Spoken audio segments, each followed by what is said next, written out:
Tayari imetimia saa 6 kamili za mchana kwa saa za Afrika ya Mashariki. Ifuatayo ni taarifa ya habari kutoka Radio Kwizera FM. Msomaji ni Albert Ndukavano na kwanza ni mtasari wake. Mbunge wa jimbo la Chato Urani Chato mkoani Geita Dr. Medadi Kareman amesema kugawanywa kwa majimbo ya uchaguzi mkoani humo kutarahisisha utoaji wa huduma kwa wananchi. Naibu waziri wa ardhi, nyumba na maendeleo ya makazi Geoffrey Pinda ametoa onyo kali kwa wananchi wanaoingia na kuvamia maeneo yaliyotengwa kwa shughuli za kijeshi.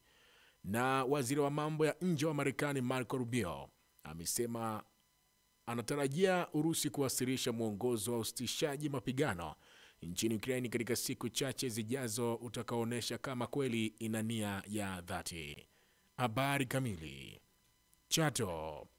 Mbunge wa jimbo la Chato Urani Chato mkoani Geita Dr. Medadi Kareman amesema kugawanywa kwa majimbo ya uchaguzi mkoani humo kuna rahisisha utoaji wa huduma kwa wananchi.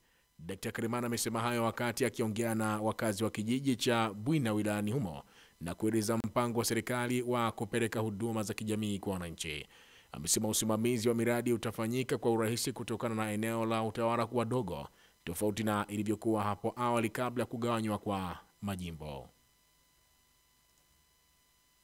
Chato kaskazini naanzia Bongera, Mganza, Kigongo, Mirembe, ya Chato, Bwina, Muungano, Kachwamba mpaka Ilia Mchere kuishia Bukome. Kwa hiyo litakuwa na kata 14 katika kata 23. Na jimbo la kusini naanzia Makurubusi, Buseresere, Iparamasa kwenda mpaka Nyarutembo, Buziku, Bwera. Hilo linakuwa na kata 9, Minkoto na Butengoromasa. Tutakuwa na vijiji 67 na kule na jiji 48. Ukipunguziwa eneo maana yake mnapambana na changamoto kirahisi zaidi. Mnaweza mkakabiliana nazo kirahisi zaidi. Kama ulikuwa na kilomita 812 za barabara za halafu na bakiza na kilomita 400. Una nafasi ya kujipanga nayo. Hivi karibuni tume huru ya uchaguzi nchini INEC imetangaza kugawa majimbo ya uchaguzi mkoani humo. Jimbo la Chato limekatwa na kuwa na jimbo la Chato kaskazini na kusini.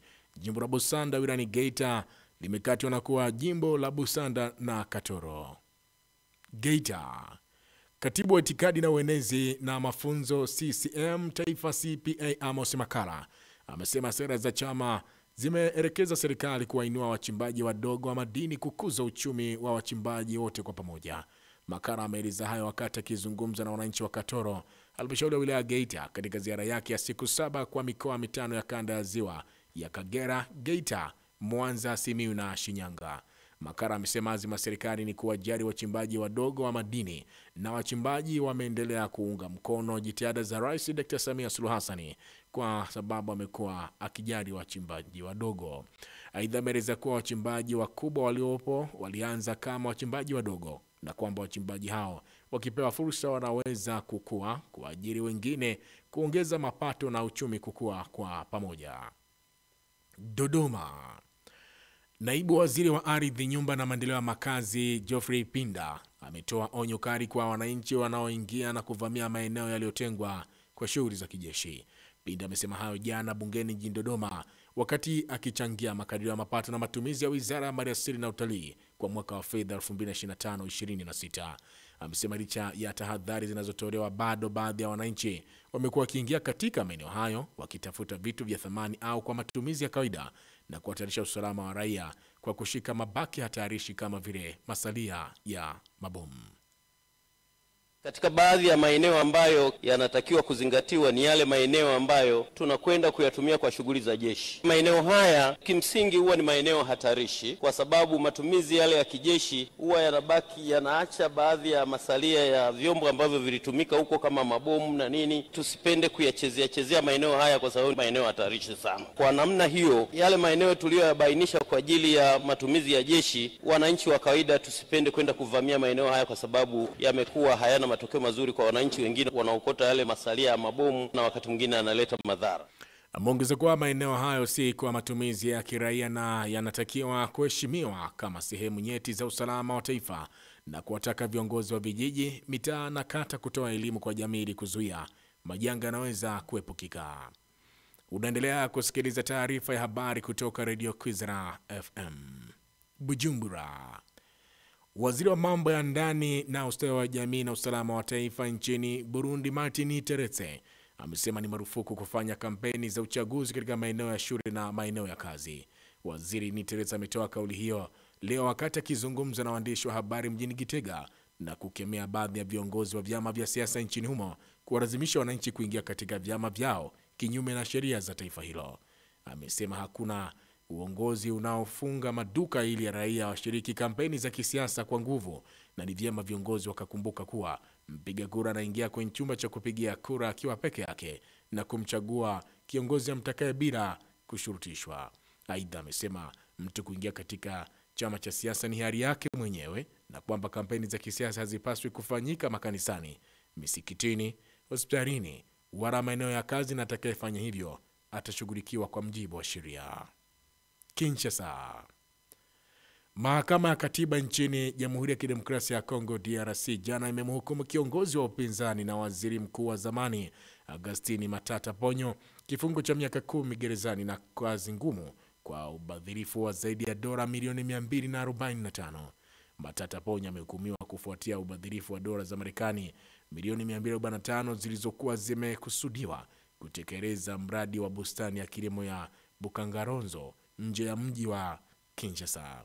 Zaidi ya dola milioni 156 zilitengwa kwa bustani ya kilimo cha kilimo na dola 89 kwa ujenzi wa soko la kimataifa mjini Kinshasa.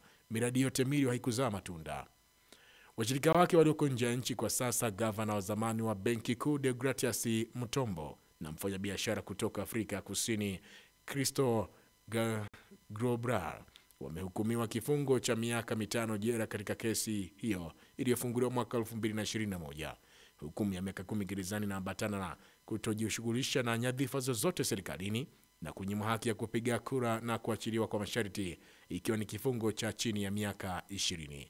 Augustine Matata Ponyo alikuwa bado yuko huru asubuhi ya leo, akionyesha kinga yake kama mbunge wa kitaifa, lakini ofisi ya mwendesha mashtaka wa umma katika mahakama kuu hivi karibuni inaweza kutoa hati ya kukamatwa kwa waziri mkuu huyo wa zamani. New York.